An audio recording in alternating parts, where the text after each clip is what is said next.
Здравейте! Днескашното видео ще отговоря на един много интересен въпрос, който ми задават както в канала, така и на онлайн консултациите, които правя. А то е какво ще се случи с цените след приемането на еврото. Много добър въпрос. До някъде в предходно видео отговорихме, стигнахме до извода, че търсенето и предлагането на имоти в България не влияе върху тяхната цена. Какво имаме предвид? Продажбите растат, цените растат. Продажбите на имоти спадат, цените пак растат. Тоест, възможно ли е това нещо да бъде така, на търсене и предлагане да не влияят? Ами да, възможно е, видимо е, че е възможно. За какъв период от време вече не мога да кажа, но не може да е вечно. По някое време търсенето и предлагането ще почнат да работят, но сега има други фактори, които са по-силни и влияят върху цените на имотите. Точно тях трябва да изследваме какво ще се случи с тях при влизането ни в еврозоната. Преди да продължа обаче, ще ви помоля да се регистрирате на канала на kendov.com, да се абонирате и ако някой от вас има нужда от кредит или е притиснат от частен съдебен изпълнител, спокойно може да влезе на сайта kendov.com в секцията контакти, да даде своята заявка и аз ще се свържа с вас, ако имате нужда, пак казвам, от кредит или сте притеснен от частен съдебен изпълнител. Така. Сега, трите основни фактора, в които влияят в момента върху цените на имотите и върху тяхното търсене, това са корупционните капитали, които са свободни. Защо? Защото строителството дава един много добър начин за пране на пари. Кой е той? Купуваме за 1000 лева апартамент на зелено и го продаваме за 10 000 лева, когато стане на Ак 16. Дали сме го купили за 1000 лева, за по-малко или за повече, знаете, че всички искат цените да бъдат изповядвани, сделките да бъдат изповядвани на данъчни оценки. Тоест, плащаме си данъците от разликата в покупната и продажната цена и вече всичко ни е легално. Така, т.е. колкото повече корупционни пари има, толкова повече ще растат цените. Имайте предвид, че до някъде статистиката влияе или показва, че тази теория не е лишена от логика.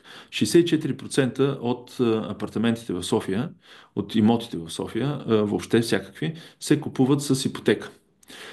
Останалите 36% все пак се плащат без ипотека и се плащат в брой, което сами разбирате, че колко човека могат да извадат 200-300 хиляди евро в брой и да си купят апартамент. При положение, че в София се продават около 35 хиляди апартамента, 34-35 хиляди годишно, 36% от тях са платени без банков кредит. Така някой е акумулирал доста големи парични маси. И то за кратки срокове. Нали? Лично аз си правя извода, че това е корупция. Така, втория сегмент, който оказва много голямо влияние върху цените на имотите, това е стремежа на хората да спестяват в недвижим имот. Какво казвам? Спестяват, някои го наричат инвестиция, но това не е инвестиция.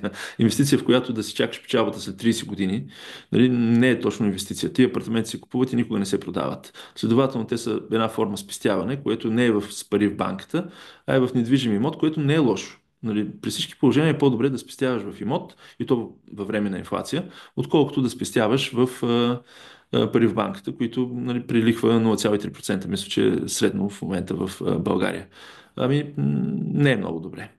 Това беше втория фактор, който така влияе върху цените на имотите. Третия, това е банковото кредитиране. Казахме, че през годините то е все още много достъпно и се увеличава постоянно. Значи преди 4-5 години едва 46%, 7-8, нещо такова се купуваха с ипотека. Сега казахме, че 64%. Да, верно. И цените са дигнали много и вече няма толкова свободен капитал, за да можеш брой да отидеш да си ги къпиш, да си ги купиш и се налага ипотека.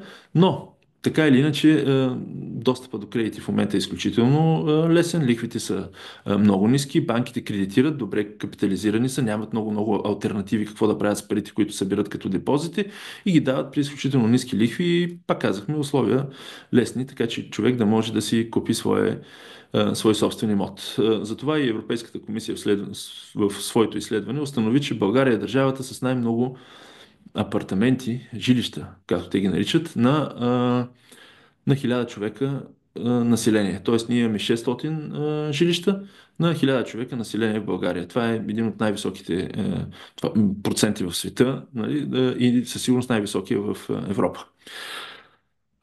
Така, нека да видим обаче какво ще стане с тези фактори, ако ние приемем еврото. Тоест, ще има ли пари, нали, в системата, които да подхранят тези три възможности или тези три причини за ръст на цените на имотите. Т.е. корупция, спестяване в имоти, т.е. ще се увеличават ли спестяванията на хората и банките ще продължат ли да кредитират толкова добре.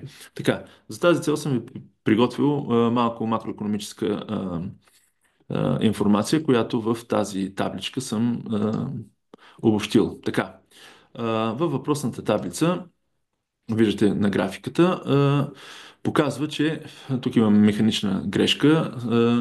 В България, по данни на БНБ, има 140 милиарда спестявания, като са разделени в няколко групи. Спестяване на нефинансови, на домакинства и финансови предприятия.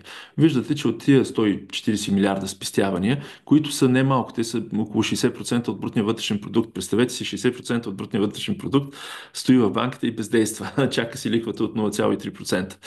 Така, 60% от тази сума, от всичките спестявания, се падат на домакинствата. 9 милиарда, т.е. 6% се падат на финансовите предприятия, а на нефинансовите 33%. Сега ще ви изненадам, но от нефинансовите предприятия най-много пари по банки, по банкови сметки съдържат бранша внос и ремонт на автомобили. Аз си мислех, че ще е строителство, но не. 12 милиарда, нали, държат като капитал, като депозити в банките, фирмите и лицата, които се занимават с внос, търговия и ремонт на автомобили. Да знаете, че явно тази индустрия добре върви в момента. Така. Но, нека да видим сега какво ще се случи с паричната маса, ако ни вземат в еврозоната. Към днешна дата БНБ има изискване към банките те да поддържат 12% от депозитите под формата на резерви. Ето тук съм показал, това са 16,8 милиарда лева. 16,8 милиарда лева. Така, 16,8 момент да видим. Какво се случи? Да, 16,8 милиарда лева се поддържат като депозити в банките, като минимални резерви. Така. Така. А, с приемането на еврото минималните задължителни резерви стават 1%. Тоест от тези 16,8 милиарда, 14 милиарда ще бъдат освободени. Ако тези пари останат в нашата икономика, разбирайте, това значи инфлация, респективно покачване на цените на недвижимите имоти.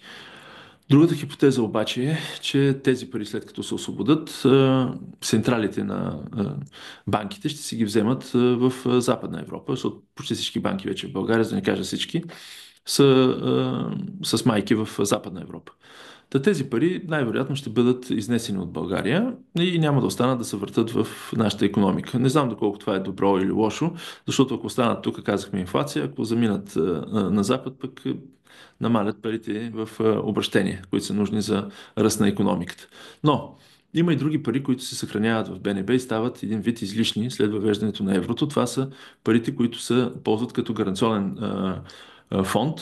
Това са активите на отделение емисионно на БНБ. Към днешна дата това са 80 милиарда лева. Тоест те обезпечават валутния курс 1.95583 към 1, т.е. лева към еврото. Така, тези пари няма да има вече какво да обезпечават. Сега, тук има също така две теории. Едната е, че Европейската централна банка може да сложи ръка върху тях, нали, което със сигурност, ако могат, ще го направят и ще опитат. Другия начин е, други наши икономисти, които следа и които са близки така до властта, твърдат, че те ще бъдат насочени в разни фондове и от тях ще бъдат направени програми държавни. Разбирайте корупция. В този случай това значи корупция. Тоест тези пари, част от тях ще стигнат отново до пазара и съответно отново ще бъдат вложени в недвижими имоти. Така че трябва да се следи паричната маса в обращение след приемането на еврото.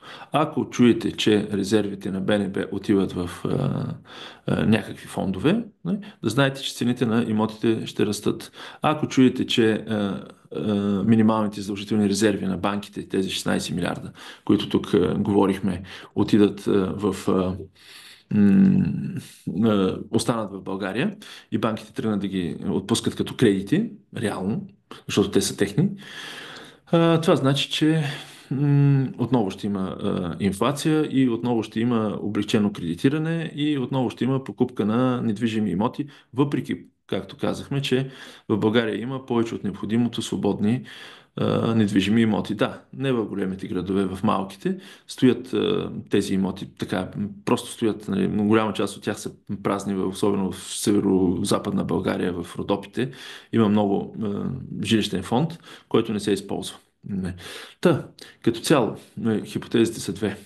Или парите остават в България, получаваме инфлация и корупция, цените на жилищата се растат, или парите, които се освободят от минималните резерви и резервите на отделение емисионно на БНБ заминават на Запад, тогава вече цените, може би не само за стой, ами може би и спад ще има в цените, макар и малък след влизането в еврозоната.